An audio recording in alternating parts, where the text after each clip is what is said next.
नमस्कार दोस्तों, ज्ञान फेयर में आप सभी का स्वागत है। आज के इस वीडियो पार्ट में हम लोग जीके जीएस के महत्वपूर्ण प्रश्नों को सॉल्व करने वाले हैं, जो प्रश्न विभिन्न प्रतियोगी परीक्षाओं के लिए बहुपयोगी होगा। इस सीरीज में हम लोग डेली 50 प्रश्न को सॉल्व करने वाले हैं। जो भी प्रश्न होंगे वो वन लाइनर के बेस पे होंगे, ठीक।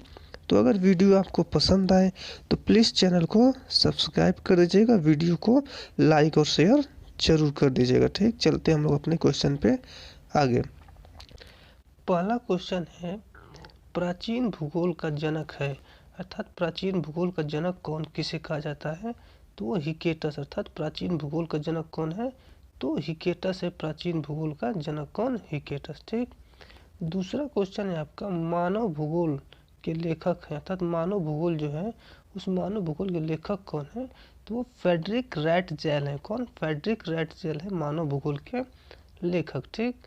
तीसरा क्वेश्चन क्या है, उल्काओं की चमक घटना है, अर्थात उल्काओं की चमक कहाँ की घटना है, कहाँ देखी जाती है उल्काओं की चमक? तो वो आयन मंडल की घटना है, अर्थात आयन मंडल में देखी जाती है उल्काओं की चमक। किस मंडल में? आयन मंडल में, ठीक।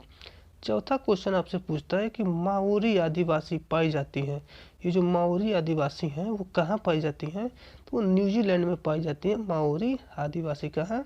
न्यूजीलैंड में, ठीक। पांचवा क्वेश्चन है, सबसे लंबा रेल मार्ग है, अर्थात सबसे लंबा रेल मार्ग कौन सा है आपका अगर पूछ दे तो सबसे लंबा रेल मार्ग है आपका ट्रांस साइबेरियन रेल मार्ग। कौन सा? ट्रांस साइबेरियन रेल मार्ग, जो कहाँ पे पड़ता है?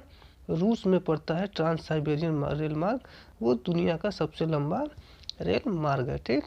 छठा क्वेश्चन है आपका, एस्किमो के बर्फ का मकान कहलाता है, अर्थात जो एस्किमो के बर्फ के घर बने होते हैं वो घर क्या कहलाते हैं? तो वो इग्लू कहलाते हैं। क्या? इग्लू कहलाते हैं एस्किमो के बर्फ के घर। क्या? इग्लू, ठीक। सातवां क्वेश्चन क्या है आपका? तो सातवां क्वेश्चन है हमारा, नीलगिरी पर्वत उदाहरण है, अर्थात नीलगिरी पर्वत किसका उदाहरण है? तो भ्रंशोत्थ पर्वत का उदाहरण। किसका? भ्रंशोत्थ पर्वत का उदाहरण है नीलगिरी पर्वत। किसका? भ्रंशोत्थ पर्वत का, ठीक। आठवां क्वेश्चन है हमारा, अरावली पर्वत उदाहरण है, अर्थात जो अरावली पर्वत है वो किसका उदाहरण है? तो वो अवशिष्ट पर्वत का उदाहरण है। किसका? अवशिष्ट पर्वत का उदाहरण है अरावली पर्वत, ठीक। नौवां क्वेश्चन है आपका, भूकंपी तरंगे पहले पता चलता है, अर्थात जब भूकंप चलता है तो उसमें जो भूकंपी तरंगे हैं वो पहले कहाँ पता चलता है? तो वो पता चलता है आपका अभिकेंद्र पर। किस पर? अभिकेंद्र पर पता चलता है पहले भूकंपी तरंगे, ठीक। 10वां नंबर क्वेश्चन है, गल्फ स्ट्रीम व लेब्रोडोल जलधाराएं हैं, अर्थात गल्फ स्ट्रीम और लेब्रोडोल जलधाराएं कैसी जलधाराएं हैं? तो गर्म जलधारा एवं ठंडी जलधारा है, अर्थात गल्फ स्ट्रीम कैसी है? तो वो गर्म जलधारा है, ठीक। लेब्रोडोर कैसी है? तो वो ठंडी जलधारा है। कौन? लेब्रोडोर ठंडी जलधारा, गल्फ स्ट्रीम गर्म जलधारा, ठीक। ये दोनों जलधाराएं कहाँ मिलती हैं? तो वो अटलांटिक महासागर में मिलती हैं, गल्फ स्ट्रीम में। लेब्रोडोर जलधारा कहाँ? अटलांटिक महासागर में, ठीक। 11 नंबर क्वेश्चन है, भारत में विश्व के कुल वनों का प्रतिशत है, अर्थात भारत में विश्व के कुल वनों का कितना प्रतिशत है? तो 20.6% है भारत में विश्व के कुल वनों का क्षेत्रफल, 20.6%, ठीक। 12 नंबर क्वेश्चन है, बोर्नियो द्वीप स्थित है, अर्थात जो आपका बोर्नियो द्वीप है वो कहाँ स्थित है? तो बोर्नियो द्वीप आपका प्रशांत महासागर में स्थित है। कहाँ पे? प्रशांत महासागर में स्थित है बोर्नियो द्वीप। कहाँ? प्रशांत महासागर में, ठीक। अगला क्वेश्चन आपका 13 नंबर क्वेश्चन है, पवन द्वीप स्थित है, तो पवन द्वीप कहाँ स्थित है? तो भारत और श्रीलंका के बीच जो मन्नार की खाड़ी में स्थित है। कहाँ? भारत और श्रीलंका के बीच जो मन्नार की खाड़ी है वहीं पवन द्वीप आपका स्थित है, भारत और श्रीलंका के बीच मन्नार की खाड़ी में, ठीक।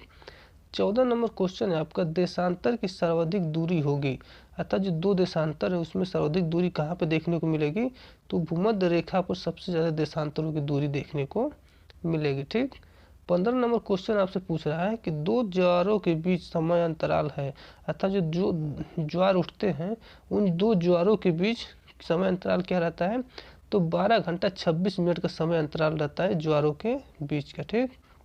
16 नंबर क्वेश्चन है आपका, पश्चिमी तथा पूर्वी घाटी श्रेणियां हैं, अर्थात पश्चिमी घाटी श्रेणी और पूर्वी घाटी श्रेणी किसकी श्रेणियां हैं? तो ये नीलगिरी पहाड़ी में अर्थात नीलगिरी पहाड़ी की श्रेणियां हैं। पश्चिमी तथा पूर्वी श्रेणियां किसकी? नीलगिरी पहाड़ी में है। ठीक। 17 नंबर क्वेश्चन है आपका, पृथ्वी पर वस्तु का भार सर्वाधिक हो, अर्थात जो पृथ्वी है, पृथ्वी पर कोई भी वस्तु है उसका सबसे ज़्यादा भार कहाँ आपको देखने को मिलेगा? तो ध्रुवों पर किसी भी वस्तु का भार सबसे ज़्यादा देखने को मिलेगा। किस पर? ध्रुवों पर। ठीक। 18 नंबर क्वेश्चन है आपका, भूमध्य सागर का प्रकाश स्तंभ कहलाता है। तो भूमध्य सागर का प्रकाश स्तंभ किसे कहते हैं? तो वो स्ट्राम्बोली ज्वालामुखी को कहते हैं। किसको? स्ट्राम्बोली ज्वालामुखी को कहते हैं भूमध्य सागर का प्रकाश स्तंभ। किसको? स्ट्राम्बोली को। ठीक। अगला क्वेश्चन है आपका 19 नंबर। 19 नंबर क्वेश्चन क्या है कि अक्षांश के बीच की दूरी है, अर्थात अक्षांश के बीच की दूरी कितनी होती है? तो 111 किलोमीटर होती है। अक्षांश के बीच की दूरी 111 किलोमीटर। ठीक। 20 नंबर क्वेश्चन है आपका, देशांतर के बीच की दूरी है। तो देशांतर के बीच की दूरी कितनी होती है? तो 111.3 किलोमीटर होती है देशांतर के बीच की दूरी। ठीक। 21 नंबर क्वेश्चन है आपका, अंतर्राष्ट्रीय तिथि रेखा कहा जाता है। तो अंतर्राष्ट्रीय तिथि रेखा किस रेखा को कहा जाता है? तो 180 डिग्री देशांतर रेखा को अंतर्राष्ट्रीय तिथि रेखा कहा जाता है। 180 डिग्री देशांतर रेखा को। ठीक। 22 नंबर क्वेश्चन है आपका, कोडई कनाल स्थित है। तो कोडई कनाल कहाँ स्थित है? तो वो पालनी पर्वत श्रेणी में स्थित है। कोडई कनाल का पालनी पर्वत श्रेणी में। ठीक। 23 नंबर क्वेश्चन है आपका, श्रीलंका के उत्तरी और दक्षिणी भाग को अलग करता है, अर्थात श्रीलंका का जो उत्तरी भाग है और जो दक्षिणी श्रीलंका का जो उत्तरी भाग है और जो दक्षिणी भाग है उसको कौन अलग करता है? तो एलिफेंटा पास अलग करता है। कौन? एलिफेंटा पास अलग करता है श्रीलंका के उत्तरी और दक्षिणी भाग को। कौन? एलिफेंटा पास। कौन? एलिफेंटा पास अलग करता है। ठीक। 24 नंबर क्वेश्चन है आपका, दो देशांतर रेखाओं के बीच की दूरी कहलाती है, अर्थात जो दो देशांतर रेखाओं के बीच की दूरी क्या कहलाती है? तो वो गोरे कहलाती है। क्या? गोरे कहलाती है दो देशांतर के बीच की रेखाओं के बीच की दूरी। ठीक। आगे बढ़ते हैं हम लोग 25 नंबर क्वेश्चन को देखते हैं। तो 25 नंबर क्वेश्चन आपका कह रहा है कि भूमध्य सागरीय जलवायु उपयुक्त है, अर्थात भूमध्य सागरीय जो जलवायु है वो किसके लिए उपयुक्त है? तो वो फलों के लिए उपयुक्त है। भूमध्य सागरीय जलवायु किसके लिए? फलों के लिए। ठीक। 26 नंबर क्वेश्चन है आपका, विश्व मौसम विज्ञान संगठन का मुख्यालय है, अर्थात मौसम विज्ञान संगठन पूछ रहा है विश्व का। विश्व मौसम विज्ञान संगठन का मुख्यालय कहाँ है? तो वो जिनेवा में है। विश्व मौसम विज्ञान संगठन का मुख्यालय। ठीक। 27 नंबर क्वेश्चन है आपका, विश्व की सबसे व्यस्त व्यापारिक नदी है, अर्थात विश्व की सबसे व्यस्त व्यापारिक नदी की बात करें तो ऐसी कौन सी नदी है जो सबसे व्यस्त नदी है? तो वो राइन नदी है सबसे व्यस्त नदी विश्व की। ठीक। 28 नंबर क्वेश्चन पूछ रहा है आपका, भूमध्य सागर की कुंजी है। तो भूमध्य सागर की कुंजी किसे कहते हैं? तो जिब्राल्टर जल संधि को कहते हैं भूमध्य सागर की कुंजी, जिब्राल्टर जल संधि। ठीक। 29 नंबर क्वेश्चन है आपका, हीरा की खान है। तो हीरा की खान कहाँ पाई जाती है? तो किम्बरले में पाई जाती है हीरा की खान। किम्बरले कहाँ पड़ता है?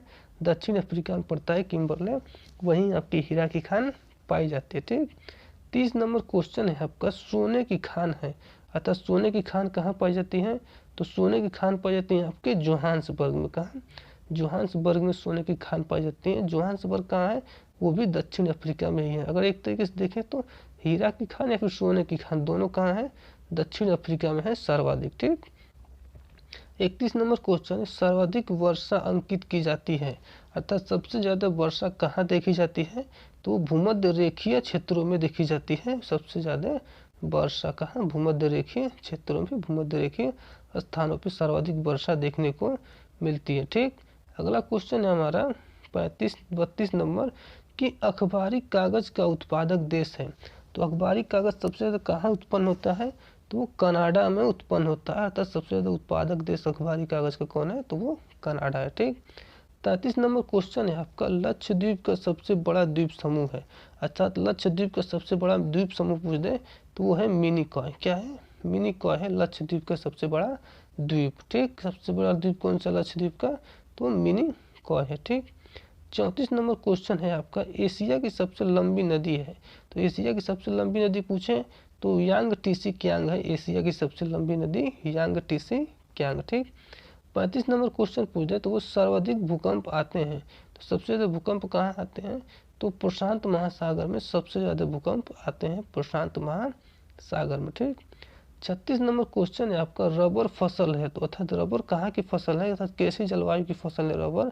रबर के लिए कैसी जलवायु प्रयुक्त है, तो रबर के लिए भूमध्य रेखीय जलवायु प्रयुक्त है। कैसी, भूमध्य रेखीय जलवायु प्रयुक्त है रबर के लिए। ठीक, 37 क्वेश्चन है आपका, जापान का नागासाकी स्थित है, अर्थात जो जापान में नागासाकी है वो कहाँ स्थित है, तो वो क्यूशू द्वीप पर स्थित है नागासाकी। कौन से द्वीप पर, क्यूशू द्वीप पर स्थित है नागासाकी। नागासाकी घटना अगर आप लोग जानते हैं तो 9 अगस्त को यहाँ पे बम गिराया गया था नागासाकी में, वो आप लोग जानते हैं। ठीक, 38 नंबर क्वेश्चन है, वायुमंडल का सबसे निचला स्तर है, अर्थात जो वायुमंडल है उस वायुमंडल में सबसे निचला स्तर कौन सा है, तो वो क्षोभ मंडल है। वायुमंडल का सबसे निचला स्तर क्षोभ मंडल। ठीक, 39 नंबर क्वेश्चन है आपका, ओजोन परत को नुकसान पहुंचाने वाला प्रमुख गैस है, अर्थात ओजोन परत को नुकसान पहुंचाने वाला सबसे प्रमुख गैस कौन सा है, तो क्लोरोफ्लोरोकार्बन है। कौन सा है, क्लोरोफ्लोरोकार्बन है ओजोन परत को नुकसान पहुंचाने वाला गैस। ठीक, 40 नंबर क्वेश्चन है आपका, पर्ल टावर स्थित है, तो पर्ल टावर कहाँ स्थित है, तो वो संघाई में स्थित है। पर्ल टावर कहाँ, संघाई में। ठीक, 41 नंबर क्वेश्चन है आपका, ज्वालामुखी उद्गार छिद्र कहलाता है, अर्थात जो ज्वालामुखी के उद्गार का जो छिद्र होता है उसे क्या कहते हैं, तो उसे क्रेटर कहते हैं। क्या कहते हैं, क्रेटर कहते हैं। जैसे ज्वालामुखी जिससे निकल रहा है तो वहाँ पे जो छिद्र बना उस छिद्र को क्या कहेंगे, क्रेटर कहेंगे। ठीक, 42 नंबर क्वेश्चन है आपका, बायोटेक पार्क अवस्थित है, अर्थात बायोटेक पार्क कहाँ स्थित है, तो लखनऊ में स्थित है बायोटेक पार्क। कहाँ, लखनऊ में। ठीक, 43 क्वेश्चन है आपका, भारत का सबसे पहला जल विद्युत कारखाना स्थापित किया गया है, अर्थात भारत का सबसे पहला जल विद्युत कारखाना कहाँ पे है, तो वो दार्जिलिंग में है। कहाँ, पश्चिम बंगाल में। दार्जिलिंग कहाँ पड़ता है, पश्चिम बंगाल। यहाँ में जल विद्युत कारखाना सबसे पहला है दार्जिलिंग, पश्चिम बंगाल में जल विद्युत कारखाना। ठीक, 44 नंबर है आपका, चंदन का वृक्ष मिलता है, तो चंदन का वृक्ष किस राज्य में मिलता है, तो कर्नाटक राज्य में मिलता है चंदन का वृक्ष। किस राज्य में, कर्नाटक राज्य में। ठीक, 45 नंबर क्वेश्चन है आपका, ज्वार भाटा उत्पन्न होने का कारण है, तो ज्वार भाटा उत्पन्न होने का मुख्य कारण क्या है, तो चंद्रमा व सूर्य का गुरुत्वाकर्षण। क्या है, चंद्रमा व सूर्य का गुरुत्वाकर्षण है ज्वार भाटा उत्पन्न होने का मुख्य कारण। ठीक, 46 नंबर क्वेश्चन पूछ रहा है आपका, सबसे बड़ा प्रायद्वीप है, तो सबसे बड़ा प्रायद्वीप कौन सा है पूछ दे तो वो आपका अरब प्रायद्वीप है। सबसे बड़ा प्रायद्वीप कौन, अरब प्रायद्वीप। ठीक, 47 नंबर क्वेश्चन आपका, दिन रात बराबर होता है, अर्थात कब दिन रात दोनों बराबर होते हैं, तो 21 मार्च। कब, 21 मार्च और 23 सितंबर। 21 मार्च और 23 सितंबर को क्या होता है, दिन रात बराबर होता है। 21 मार्च और 23 सितंबर को क्या होता है, दिन रात बराबर होता है। ठीक, 48 नंबर क्वेश्चन है आपका, प्रेयरी प्रदेश का मुख्य उत्पाद है, तो प्रेयरी प्रदेश का सबसे प्रमुख उत्पाद कौन सा है, तो वो है गेहूं। क्या है, गेहूं है प्रेयरी प्रदेश का प्रमुख उत्पाद। क्या है, गेहूं। ठीक, 49 नंबर क्वेश्चन है आपका, सबसे छोटा महासागर है, अर्थात सबसे छोटा महासागर अगर पूछ ले तो वो आपका आर्कटिक महासागर है। कौन सा, आर्कटिक महासागर है। आर्कटिक महासागर सबसे छोटा महासागर है। ठीक, 50 नंबर क्वेश्चन पूछ लिया आपका कि हिंद महासागर का सर्वाधिक गहरा गर्त है, तो हिंद महासागर का सबसे गहरा गर्त कौन सा है, तो वो सुंडा का गर्त है। जो हिंद महासागर का सबसे गहरा गर्त है, सुंडा का गर्त। ठीक, हिंद महासागर सबसे गहरा गर्त सुंडा का गर्त। ठीक, तो इस तरीके से हमने डेली के 50 क्वेश्चन की जो सीरीज लेकर चल रहे हैं उसको कंप्लीट किए। ये सीरीज हमारी किससे थी, भूगोल से संबंधित थी। इससे पहले हम लोग इतिहास से संबंधित सीरीज को लेकर चले थे जो जीके जीएस का ही पार्ट था, और ये भूगोल भी जीएस का ही पार्ट है। तो अब हम लोग भूगोल को लेकर चल रहे हैं। भूगोल के हमने 50 प्रश्न आज के ट्यूटोरियल में कंप्लीट किए। इसी तरीके से डेली हम लोग 1 बाय 1 करके पूरा भूगोल खत्म करेंगे बेहतर क्वेश्चनों से जो बार बार एग्जाम में पूछे गए। ठीक, तो अगर आगे आपको वीडियो अच्छी लगती है तो क्या करना, आपको बार बार बताने की ज़रूरत नहीं है, एक बार फिर बता दे रहे हैं। वीडियो को आपको करना है लाइक कर दिए हैं, भेजना चाहते हैं तो कर दीजिए शेयर, नहीं भेजना चाहते, नए जुड़े हैं अभी पहली बार देख रहे हैं तो कर दीजिए सब्सक्राइब। कंजूसी ना करिएगा, बिल्कुल सब्सक्राइब तो कर ही दीजिए और सपोर्ट करिए अपने भाई का। क्या करिए, सपोर्ट, क्योंकि आप अगर सपोर्ट करेंगे तो ही हम कुछ आगे कर पाएंगे और कुछ बेहतर बना पाएंगे। ठीक, फिलहाल आज के लिए इतना ही, धन्यवाद।